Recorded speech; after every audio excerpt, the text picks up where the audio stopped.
فذكر فإن الذكرى تنفع المؤمنين.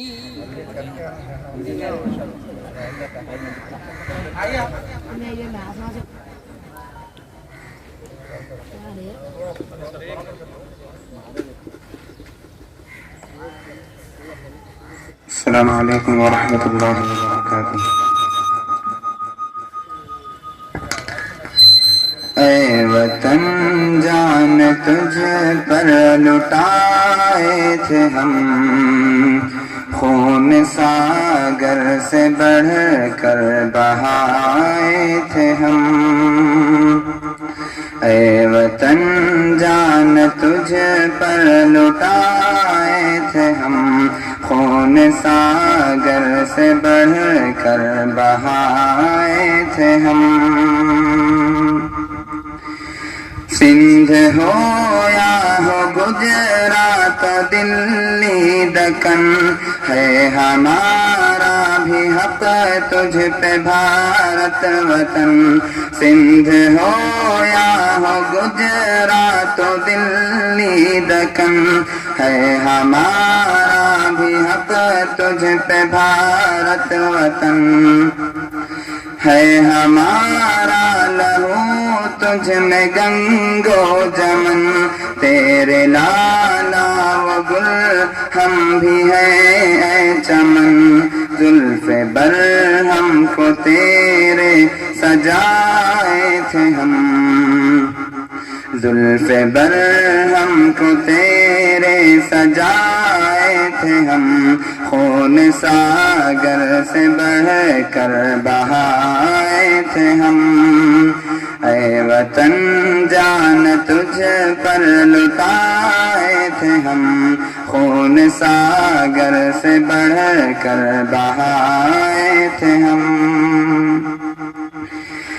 ٹیپو امداد و نانوتوی کون تھے، شیخ ہند مدنی گنگوہی جی کون تھے. ٹیپو امداد و نانوتوی کون تھے، شیخ ہند مدنی گنگوہی جی کون تھے. سندھی آزاد و جوہر علی کون تھے، احمد اشفاق و تھانی سری کون تھے. گولی چلنے پہ سینہ دکھائے تھے ہم، گولی چلنے پہ سینہ دکھائے تھے ہم. خون ساگر سے بڑھ کر بہائے تھے ہم. اے وطن جان تجھ پر لٹائے تھے ہم، خون ساگر سے بڑھ کر بہائے تھے ہم.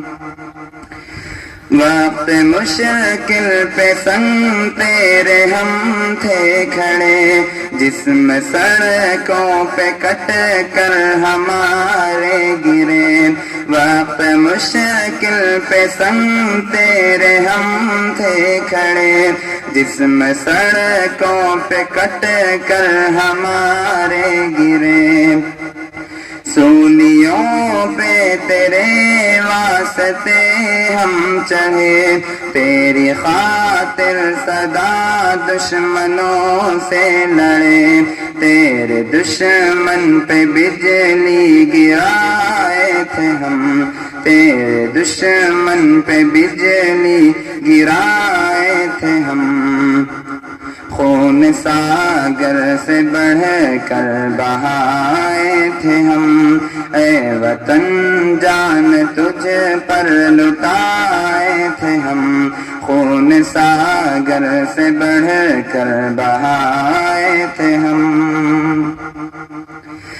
مثل بم تیرے دشمن پہ ہم ہی پھٹے، تیری خاطر صدا سر ہمارے کٹے، مثل بم تیرے دشمن پہ ہم ہی پھٹے، تیری خاطر صدا سر ہمارے کٹے، خوف کھا کر کبھی دشمنوں سے تیرے، ہم مسلمان ہرگز نہ پیچھے ہٹے، مرتے مرتے بھی تجھ کو بچائے تھے ہم، مرتے مرتے بھی تجھ کو بچائے تھے ہم، اے وطن جان تجھ پر لٹائے تھے ہم، خون ساگر سے بڑھ کر بہائے تھے ہم، اے وطن جان تجھ پر لٹائے تھے ہم، خون ساگر سے بڑھ کر بہائے تھے ہم، تیری مٹی کو ہم نے کیا آسماں، تیرے ذروں کو ہم نے کیا کہکشاں، تیری مٹی کو ہم نے کیا آسماں، تیرے ذروں کو ہم نے کیا کہکشاں، تیرے صحرا کو ہم نے کیا گلستاں، ہم ہی جعفر حقیقت میں ہے باغباں، تجھ کو جنت نما بھی بنائے تھے ہم، تجھ کو جنت نما بھی بنائے تھے ہم،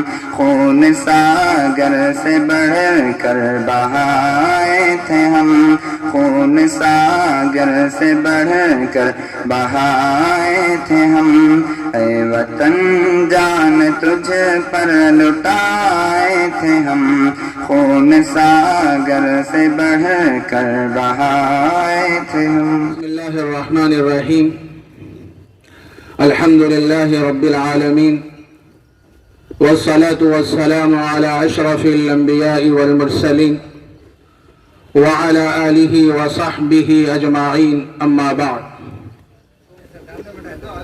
محترم حضرات علماء کرام، عمائدین شہر، ذی اثر شخصیات، یہ ہمارے لیے انتہائی خوشی و مسرت کا دن ہے۔ ہندوستان کی تاریخ میں دو دن بڑی اہمیت، مسرت اور خوشی کے ہیں، ایک 26 جنوری، دوسرا 15 اگست۔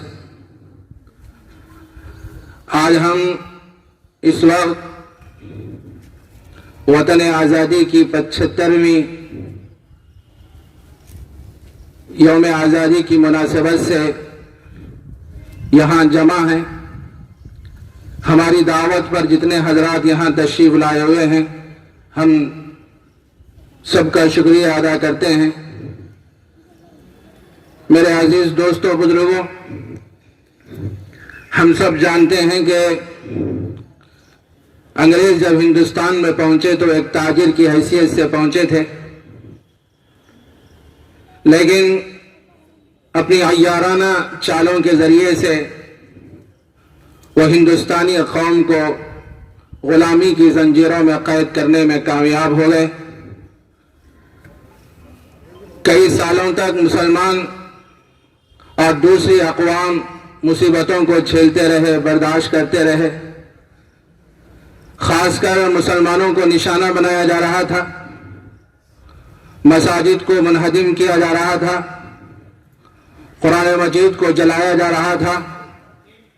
ان حالات میں ہمارے علماء کرام نے فتویٰ صادر فرمایا کہ انگریزوں سے جہاد کیا جائے، اور ہمارے علماء کرام نے اس وطن کی آزادی کے لیے بے شمار قربانیاں دی ہیں۔ لکھا ہے کتابوں میں، دہلی میں کوئی درخت ایسا نہ تھا جہاں پر کسی عالم کی لاش کو نہ لٹکایا گیا ہو۔ کسی کے سر پر ٹوپی ہوتی کرتا پیجامہ ہوتا تو اس کو مار دیا جاتا، جلا دیا جاتا، اور لاکھوں مسلمانوں کے بچوں کو شہید کر دیا گیا، مار دیا گیا اس بنیاد پر کہ یہ بچہ بڑا ہو کر ہمارے ساتھ غداری کرے گا۔ لیکن ہمارے علماء کرام مستقل کوشش کرتے رہے، محنت کرتے رہے وطن کی آزادی کے لیے۔ ایک وقت وہ بھی آیا کہ ہندوستان آزاد ہوا۔ ایک طویل فہرست ہے علماء کرام کی قربانیوں کی۔ اس وقت چونکہ اتنا موقع نہیں ہے کہ ان سارے واقعات کو آپ کے سامنے بیان کیا جائے، اس موقع پر میں ایک واقعہ مولانا حسین احمد مدنی رحمۃ اللہ علیہ کا آپ کی خدمت میں پیش کروں گا۔ مولانا حسین احمد مدنی رحمۃ اللہ علیہ کو جب عدالت میں پیش کیا گیا، آپ کے خلاف غداری کا مقدمہ چلا، آپ عدالت میں پیش ہوئے، تو اس وقت مولانا محمد علی جوہر اور دوسرے علماء کرام موجود تھے۔ تو انگریز نے کہا کہ حسین احمد مدنی، تم نے یہ فتویٰ کیوں دیا کہ جو کوئی انگریز کی فوج میں شامل ہوگا وہ اس کے لیے حرام ہے، ناجائز ہے؟ تم نے یہ فتویٰ کیوں دیا؟ اور تم جانتے بھی ہو کہ اس کا نتیجہ کیا ہوگا۔ اس موقع پر حضرت حسین احمد مدنی رحمۃ اللہ علیہ نے بڑی جرأت اور ہمت اور شجاعت کے ساتھ جو جواب دیا ہے وہ سننے کے قابل ہے۔ فرمایا کہ حضرت کے کندھے پر ایک سفید چادر تھی، آپ نے اس چادر کی طرف اشارہ کر کے فرمایا کہ یہی اس کا نتیجہ ہے۔ تو انگریز دنگ رہ گیا اور کہنے لگا کہ اس کا کیا مطلب؟ اس کا مطلب یہ ہے کہ تم اگر مجھے پھانسی بھی دو گے تو میں کفن بھی ساتھ لے کے آیا ہوں، یہ وہی کفن ہے۔ تو انگریز کہنے لگا کہ مولانا حسین احمد مدنی رحمۃ اللہ علیہ سے شاید تمہیں نہیں معلوم، حکومت جس کو پھانسی دیتی ہے کفن کا انتظام بھی وہی کرتی ہے۔ تو اس موقع پر مولانا حسین احمد مدنی رحمۃ اللہ علیہ نے فرمایا کہ ہاں میں جانتا ہوں کہ جس کو پھانسی دی جاتی ہے تو کفن کا انتظام بھی حکومت کرتی ہے، لیکن میں اس لیے یہ کفن لے کے آیا ہوں کہ تمہارے کفن سے میں قبر میں جانا، اللہ کے حضور میں جانا میں پسند نہیں کرتا، اس لیے میں اپنا کفن کا کپڑا ساتھ لے کے آیا ہوں۔ میرے عزیز دوستوں، بزرگوں، اتنی جرأت اور ہمت اور شجاعت کے ساتھ ہمارے علماء کرام نے وطن کی آزادی میں اہم رول ادا کیا ہے۔ وطن کی آزادی کی تاریخ مسلمانوں کے تذکرے کے بغیر نامکمل ہے، لیکن کچھ فرقہ پرست طاقتیں مسلمانوں کے ان بے شمار قربانیوں کو مٹھانا چاہتی ہیں اور مسلمانوں کو سر ہستی سے مٹانے کے در پہ ہے۔ ان کے کرنے سے کچھ نہیں ہوتا، کرنے والی ذات اللہ کی ہے، کسی میں کوئی طاقت نہیں ہے۔ وہی ہمارے اول ہیں، وہی ہمارے آخر ہیں، وہی ہمارے ظاہر ہیں، وہی ہمارے باطن ہیں۔ هو الاول والآخر والظاہر والباطن۔ قدرت اور طاقت تو اللہ کے پاس ہے، کسی اور کے پاس نہیں ہے۔ تو بہرحال چونکہ وقت نہیں ہے اور بھی ہمارے بہت سے حضرات یہاں تشریف فرما ہیں، ان سے بھی کچھ دیر ہمیں سننا ہے۔ بہرحال اس وطن کی آزادی میں ہمارے علماء کرام نے بے شمار قربانیاں دی ہیں۔ ہماری نئی نسل کو پتہ ہی نہیں ہے کہ ہمارے علماء کرام نے اس وطن کی آزادی کے لیے کیا کیا قربانیاں دی ہیں۔ بہرحال اس موقع پر میں تمام ہی جو حضرات ہماری دعوت پر تشریف لائے ہوئے ہیں، پھر ایک مرتبہ دل کی گہرائیوں سے سب کا شکریہ ادا کرتا ہوں۔ اب میں اس کے بعد مختصر وقت کے لیے بھی صحیح ہمارے مدرسے کے نائب صدر محترم جناب صوفی عبدالرحمان صاحب سے گزارش کرتا ہوں کہ وہ تشریف لائیں اور اپنے خیالات کا اظہار فرمائیں۔ اعوذ باللہ من الشیطان الرجیم، بسم اللہ الرحمن الرحیم، نحمدہ و نصلی علی رسولہ الکریم، اما بعد۔ معزز حضرات، شہر کے معزز حضرات، علماء کرام اور پیارے بچوں، آج کا جو دن ہے آزادی کا دن، سب سے پہلے تو مجھے یہ بات یاد آ رہی ہے کہ اس مدرسے کے جو ذمہ دار تقریباً 40 سال تک جو ہے سرپرست رہے، صدر رہے، مولانا عبدالجواد صاحب رحمۃ اللہ علیہ، یہ ان کی غیاب میں پہلی مرتبہ جھنڈا پرچم لہرانے کا ہمیں موقع ملا۔ ان کی یاد جو ہے یاد بہت ہی ستا رہی ہے۔ اس مدرسے کو جو ہے ڈیولپ کرنے میں اور بچوں کو جو ہے ہزاروں بچوں کو جو ہے حافظ بنانے میں اور مدرسے کی ترقی میں انہوں نے اپنی جان لگا دی. اتنی محنت کرتے تھے ہمیشہ کہ بچوں کو جو ہے تعلیم دینے کے لیے. آج ان کا اثر ہے کہ جو ہے کئی جو ہے مقامات پر مدرسے الکور سے فارغ طلباء جو ہے یہ دین کی تعلیم کو آگے بڑھا رہے ہیں. تو آج جو ہے ان کا تذکرہ کیے بغیر میں جو ہے یہ بات جو ہے آگے بڑھانا نہیں چاہتا تھا.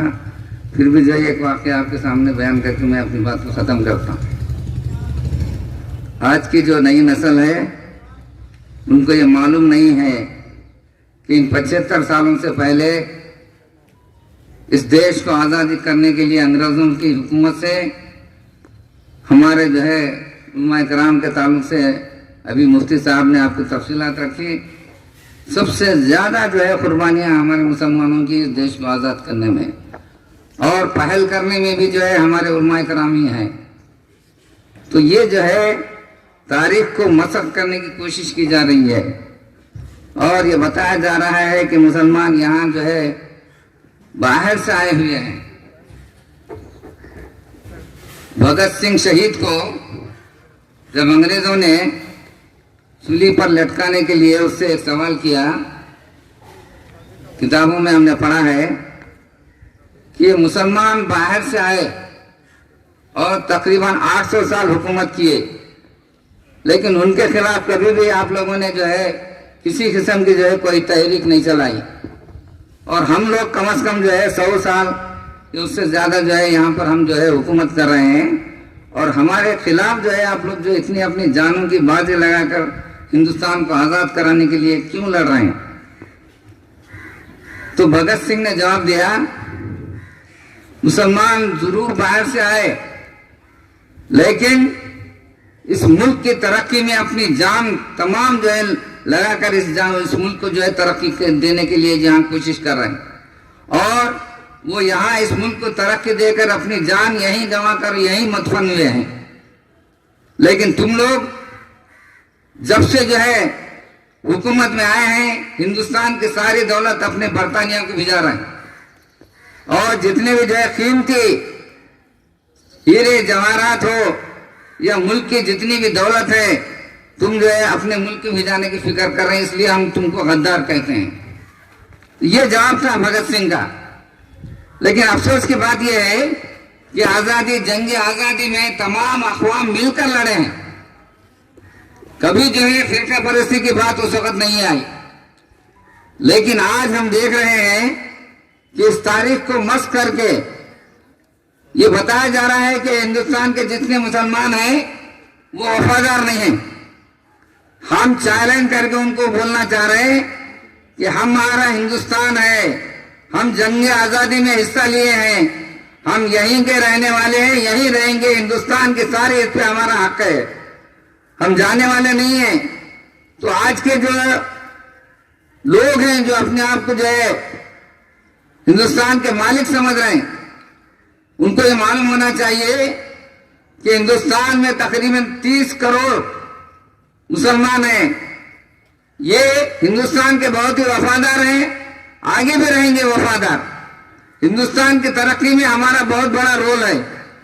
تو ہم جو ہے ہماری نسل کو یہ بتانا چاہ رہے ہیں کہ ہماری تاریخ پڑھیے اور آئندہ آنے والے جو بھی حالات رہیں گے انشاءاللہ تعالی اللہ کی مدد رہیں گی، بشرطے کہ ہم لوگ جو ہے اپنے دین پر پختگی کے ساتھ قائم رہیں، نمازوں کا اہتمام کریں اور جو بھی جو ہے ہم پر مشکلات ہیں اللہ کے سامنے پیش کریں. انشاءاللہ تعالی اللہ کی ضرور مدد ہوگی. ہم جو ہے کبھی ڈرنے والے نہیں ہیں اور کبھی ہم ہندوستان سے جانے والے نہیں ہیں. یہ یاد رکھنا چاہیے. جو لوگ ایسی بات سوچ رہے ہیں، فرقہ پرستی کی جو ہے ہوا پھیلا رہے ہیں، ملک کے حالات کو بگاڑ رہے ہیں اور جو ہے بجائے جو ہے لوگوں کی سہولتوں کا کام کرنے کے بجائے جو ہے صرف ایک ہی مدعا لے کر آگے بڑھ رہے ہیں، ہم ان سے جو ہے پھر ایک بار اپیل کرتے ہیں کہ ایسی کوششیں بند کیجیے اور آنے والے وقت میں جو ہے آپ جو ہے ملک کو ترقی دینے کے لیے اس میں مسلمانوں کا جو حق ہے اس کو جو ہے پوری طریقے سے دینے کے لیے کوشش کریں. تو انشاءاللہ تعالی مسلمان ہمیشہ جو اس ملک کی آزادی کے لیے لڑے ہیں اور آئندہ بھی جو ہے جو بھی حالات آئیں گے یہاں کے مسلمان ہم جو ہے اپنے دیش کے لیے ہمیشہ مر مٹنے کے واسطے تیار ہیں. اللہ تعالی ہمارے سرپرست کی عمر میں برکت عطا فرمائے، ان کا سایہ ہمارے سروں پر دائر قائم رکھے۔ میں مختصر پروگرام کو جو ہے آگے بڑھاتے ہوئے ہمارے اسی شہر کے نوجوان عالم دین مفتی سید فہیم صاحب ندوی دامت برکاتہم سے میں خواہش کرتا ہوں کہ وہ تشریف لائیں، مختصر ہی صحیح تاریخ کی روشنی میں جو ہے ہم سب کو مستفید ہونے کا موقع عطا فرمائیں۔ السلام علیکم ورحمۃ اللہ وبرکاتہ۔ تمامی احباب کو جشن آزادی بہت بہت مبارک ہو۔ جیسا کہ صوفی صاحب نے بتایا کہ آج اس سٹیج پر بڑے مولانا کی بڑی کمی محسوس ہو رہی ہے۔ اللہ تعالیٰ سے دعا ہے کہ اللہ تعالیٰ مولانا کے درجات کو بلند فرمائے اور ہم سب ان کے چاہنے والوں کو ان کے لیے ذخیرہ آخرت بنائیں۔ جشن آزادی کے عنوان سے اگر کچھ کہنا چاہیں، جیسا کہ مفتی صاحب نے بتایا کہ 2-4 منٹ کافی ہونا مشکل ہی نہیں بلکہ ناممکن ہے، اور ناظم جلسہ نے تاریخ کی روشنی میں کچھ بتانے کی اور کچھ جسارت کرنے کا انہوں نے حکم کیا ہے۔ تاریخ کے حوالے سے میں بس اتنا بتاؤں، لوگ یہ جو سمجھتے ہیں کہ آزادی ابھی کچھ سال پہلے شروع ہوئی تھی، آزادی کی لڑائی، یہ بالکل تاریخی غلطی ہے۔ آزادی کی لڑائی 200 سال پہلے سے مسلمانوں نے شروع کر دی تھی، نوابوں نے شروع کر دی تھی، علماء نے شروع کر دی تھی۔ میں آپ کو تاریخ کی روشنی میں بتاتا، لیکن ابھی وقت اجازت نہیں دیتا، ورنہ تو خانقاہوں سے بڑے بڑے اللہ والوں نے ضربے لگانا چھوڑ کر میدان جنگ میں آ گئے، بڑی بڑی مسندوں سے حدیث اور تفسیر پڑھانا چھوڑ کر علماء کرام اور شیوخ نے میدان جنگ کو اختیار کیا، اور طلباء نے اپنے درسگاہوں کو چھوڑ کر میدان جنگ کو اختیار کیا۔ اسی طرح سے بھارت بھر کے جو مسلمان مالدار تھے ان لوگوں نے تجارت چھوڑی، جو لوگ ایجوکیٹڈ تھے ان لوگوں نے اپنی تعلیم چھوڑی، جو لوگ جس طرح سے وطن کو آزاد کرنے کے لیے آگے آ سکتے تھے، سب لوگوں نے یکجٹ ہو کر ہر اعتبار سے اس زمین کو سینچا ہے، اور یہاں کی قوم کو، یہاں کی لوگوں کو آزاد کرانے میں ایک ایک پل اور ایک ایک پیسہ، ایک ایک پائی انہوں نے دی ہے۔ تو آج ضرورت اس بات کی ہے، جیسا کہ میں آج کل یہی کہتا جا رہا ہوں کہ ہمارے نوجوانوں کو اور ہمارے بچوں کو یہ بات بتانے کی ضرورت ہے کہ اس دیش کو، اس بھارت کو آزاد کرانے میں اگر کوئی سینہ سپر ہوئے، اگر کسی کا خون کا خطرہ سب سے پہلے گرا تو وہ ہماری ہی قوم ہے۔ کسی اور کے اندر یہ جرأت نہیں، کسی اور کے اندر یہ ہمت نہیں کہ وہ یہ بتا سکے کہ ان لوگوں نے اس دیش کے لیے قربانی دی۔ سب سے پہلے اور سب سے آگے رہنے والے مسلمان تھے۔ حضرت مولانا مفتی محمد عبد الرحمن صاحب دامت برکاتہم، شیخ الحدیث جامعہ افسر البنا سے خواہش کرتا ہوں کہ حضرت تشریف لائیں۔ السلام علیکم ورحمۃ اللہ وبرکاتہ۔ نحمده ونصلي على رسوله الكريم، اما بعد۔ محترم صدر جلسہ اور معزز علماء کرام اور معزز شہریان محبوب نگر اور عزیز طلباء، السلام علیکم ورحمۃ اللہ۔ ماشاءاللہ ہمارے مفتی عبد القیوم عتیق صاحب اور صوفی عبد الرحمن صاحب، سید فہیم ندوی صاحب، آپ حضرات کے سامنے بڑے خوش اسلوبی سے بات کر رہے تھے کہ مسلمانوں کا کردار جنگ آزادی میں کیسا تھا۔ یہ بات بار بار بولنے کی ضرورت ہے، اس لیے کہ ہماری نسل، بہت سارے ایسے مسلمان لوگ ہیں کہ ہمارے علماء کرام، ہمارے پوروک، ہمارے بزرگ لوگ جنگ آزادی میں حصہ لیے ہیں، بلکہ کئی قربانیاں دی تھیں۔ ان بات کو جاننے والے کم ہیں۔ ایک بات ذہن میں رکھنا ہے کہ ہندوستان میں جب انگریز آیا، جیسا تاریخ بتاتی ہے، تاجر کی حیثیت سے تجارت نیت کرنے کے لیے، اس وقت مغل بادشاہ تھے، تو دھیرے دھیرے آہستہ آہستہ اپنی مکاری سیاری سے آہستہ آہستہ بعض علاقوں کو قبضہ کر لیا، آہستہ پورے ہندوستان پہ قابض ہو گیا۔ گویا کہ مسلمانوں کی جو حکومت تھی، گویا کہ اس نے قبضہ کیا۔ تو سب سے زیادہ تکلیف جو تھی